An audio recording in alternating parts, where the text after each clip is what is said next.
Today, let's talk about Animal Crossing's town ratings. In the original Animal Crossing, you can go up to the wishing well at any time to figure out how well your town is laid out. The message you receive here depends on the number of trees, weeds, flowers, and garbage in each acre of your town. Internally, this system is called the field rank, and it works on a point system, where each acre is scored individually and the final result is added together to give you a final town rating.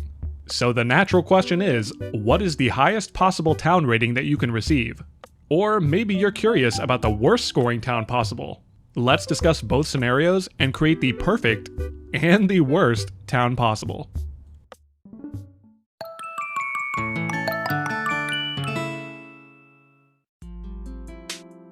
First, let's take a closer look at this point system. At any given time, your town can have one of 7 ranks that are labeled 0 through 6. These ranks are determined by how many points you scored in your field assessment. Your town's ranking is actually pretty important and impacts a lot of things like fish and insect spawn rates, the chances of a new villager moving in, and even how often special NPCs visit. These odds and the amount of total points required to get them can be summed up here in this table. As you can see, you need at least 17 points to get the highest rating here. But what exactly awards you points? The answer is trees. And only trees. Depending on the number of trees you have in each acre, the game will award you differing point values. The sweet spot here is having 12 to 14 trees per acre, which will award you a full point for that acre. Notably, planted saplings and even wilted saplings will still count as trees in this calculation, which makes your life a bit easier. Thankfully, the wishing well will hint at you having too few or too many trees at a specific acre anytime you check it. Again, trees are truly the only things that add points to your town score, and when you've accumulated at least 17 points total with these trees, your town will internally be ranked at the highest it can go, barring a few more conditions. If you save with any piece of trash outside of the confines of the dump, your town rating will drop to 0, and the wishing well will flame you by saying there is no worse feeling than being buried in trash. Further, you must have less than 5 weeds per acre, or you can offset them by planting a flower for each weed that you have in an acre.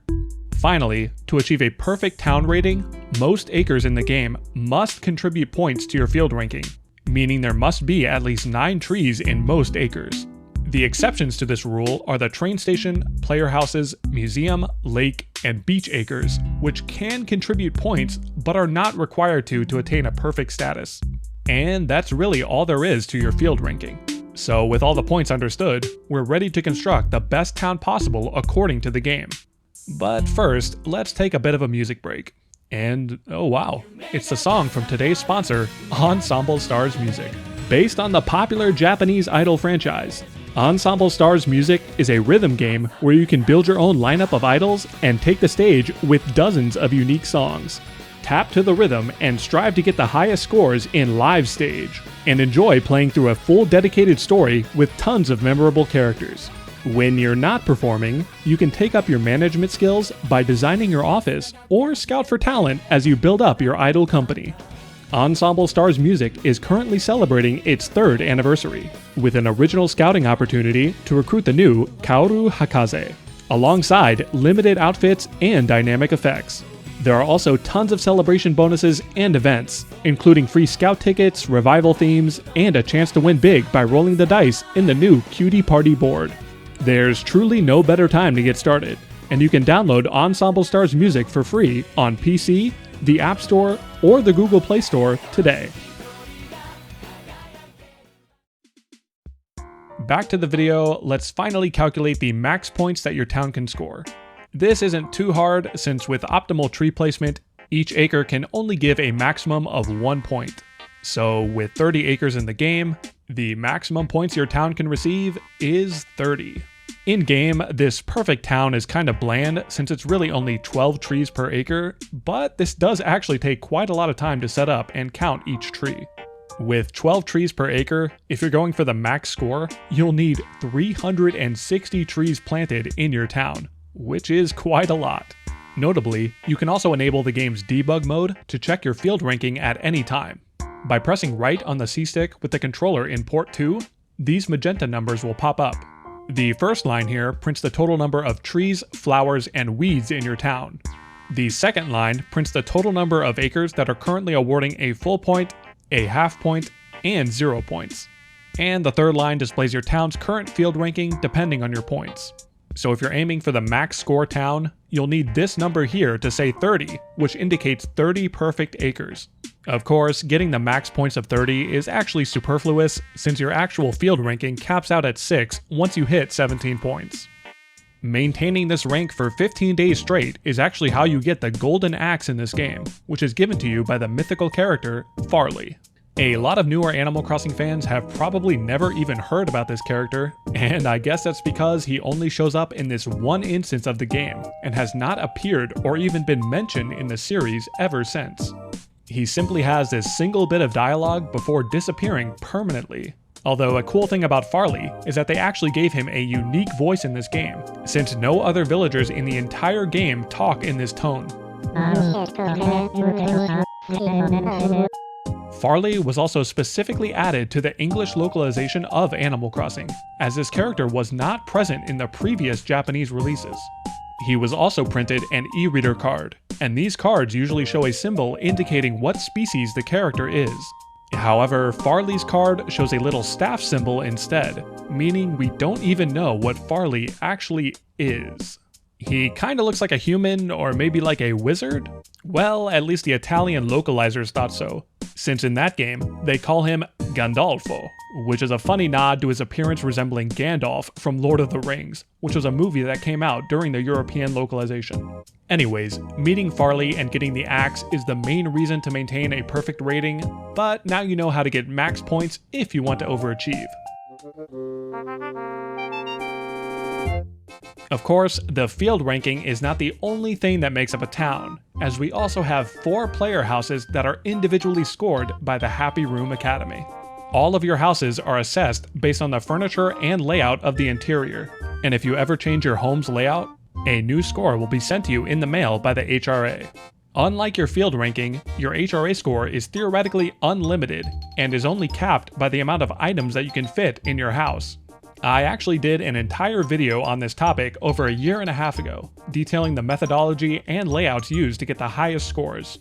If you really care about the in-depths of this scoring system, I highly recommend you check out that video, but I'll briefly summarize it here. Your home's interior is scored based on a whole slew of factors, including the type of furniture you use, which way the furniture is facing, whether or not it's considered lucky, and tons of other details. Nowadays, every single item has been documented with the exact amount of points it will give if it's placed in your home. A lot of these point values are actually references and cheeky developer humor. For example, items in the Snowman series are worth 888 points, only because the number 8 looks like a snowman. Wow. Anyways, YouTuber BrianMP16 has already documented the history of the best HRA scores, and he himself designed the current best house layout, which looks like this. This might look like a cluttered mess, but this layout scores 407,812 points, which is the highest possible score you can achieve without glitches. This means if we truly want the highest scoring town of all time, we should also fill all of our player houses with this exact layout to score the maximum possible points. This would take an absurd amount of time to pull off without cheating, since you need a bunch of rare items and complete sets to score the points, and you'd also need to upgrade all 4 player houses. However, with glitches, you can push this score even higher, since you can glitch high-scoring items into tables to place other high-scoring items on top of. And you can also use one of my favorite glitches in the entire game, which utilizes existing tables to push the interior wall collision out of bounds so you can fit larger items. And yes, this is a real thing. Again, if you want to learn more about the specifics of these, you can check out my main video on HRA scoring. Anyways, the takeaway from all this is, if you're diligent enough, the organized tree layout of 12 trees per acre, plus creating cluttered glitched homes, is what the game considers true perfection.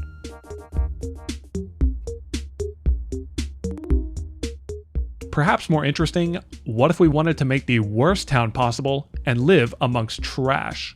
And I'm not talking about Cobb. Like I mentioned earlier, you could technically have one of the best towns, But just drop one piece of trash outside, and the wishing well will get pissed and drop your town ranking to 0. But why stop there? Let's just get rid of all trees and flowers and live in a truly deserted wasteland that is full of weeds and trash. With 0 trees planted, we score 0 points, and our town ranking will continue to be 0 until we pick up all the trash and pull up all the weeds. With every acre filled, our town is cooked, and this would take forever to clean up.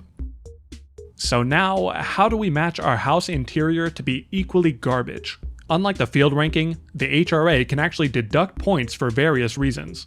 For example, if you have something like a chair or a TV facing the wall, you get a minus 800 point deduction. With this, you might think that you can actually get a negative HRA score, but unfortunately, Nintendo hates us and included an entire function in the game called forbid minus point to set your points to 0 if it ever goes below 0. This means that if we abuse the point deductions to try to get a negative score, the HRA will always just default us to 0. But we can't just leave our house empty, since the default wallpaper and flooring will score us 102 points by themselves. So I designed the ugliest pattern I could, and scrolled through the items looking for a trashy one with a wall-facing point deduction. The best, or worst, that I could find was a single toilet, which we can simply shove in the corner backwards to get a nice HRA score of 0. So this interior in each of the 4 homes, combined with the landfill outside, makes up the lowest scoring town that I could come up with. Whether you choose to live in organized perfection, the literal dumps, or somewhere in between, I hope you enjoyed this video. As a quick aside, I'm currently in production on my largest projects ever, and the revenue from smaller videos like these are actually helping to fund those projects. So thank you for watching, even if today's video was a bit shorter.